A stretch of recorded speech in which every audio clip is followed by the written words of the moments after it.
Hi friends, எல்லோரும் எப்படி இருக்கீங்க? இன்றைக்கி நம்ம என்ன பார்க்க போகிறோன்னா, நம்ம கழனியில் தர்பீஸ் அறுவடை தாங்க நடந்துட்டுருக்கு.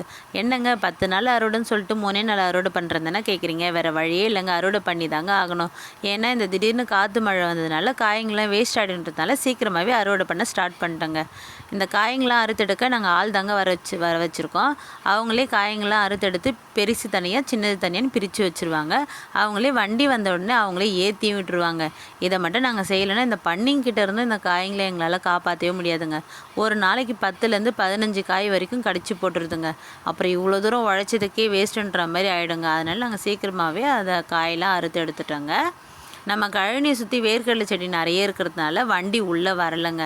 அதனால் வண்டியை வந்துட்டு பெரிய வண்டிங்க. அதனால் பெரிய வண்டியை செல்லியம்மன் கோயிலாண்டி நிறுத்திட்டு நாங்கள் 2 டிராக்டர் சொல்லியிருக்கோங்க. அந்த டிராக்டர் மூலயமா இந்த காய்ங்கள்லாம் எடுத்துன்னு போயிட்டு அந்த பெரிய வண்டியில் ஷிஃப்ட் பண்ணிடுறாங்க. இப்போதைக்கு பெரிய காய் தாங்க அதில் ஏற்றுறாங்க. இன்னும் சின்ன காயெல்லாம் இருக்குது. இன்னமும் குட்டி குட்டியாலாம் பிஞ்சு விட்ட காயெல்லாம் கூட இருக்குங்க. வேறு வழியே இல்லைங்க. சரி எடுத்துடலான்ட்டு நாங்கள் காயெல்லாம் அறுத்து எடுத்துட்டோங்க. இதாங்க நம்மளுடைய விவசாய வாழ்க்கை.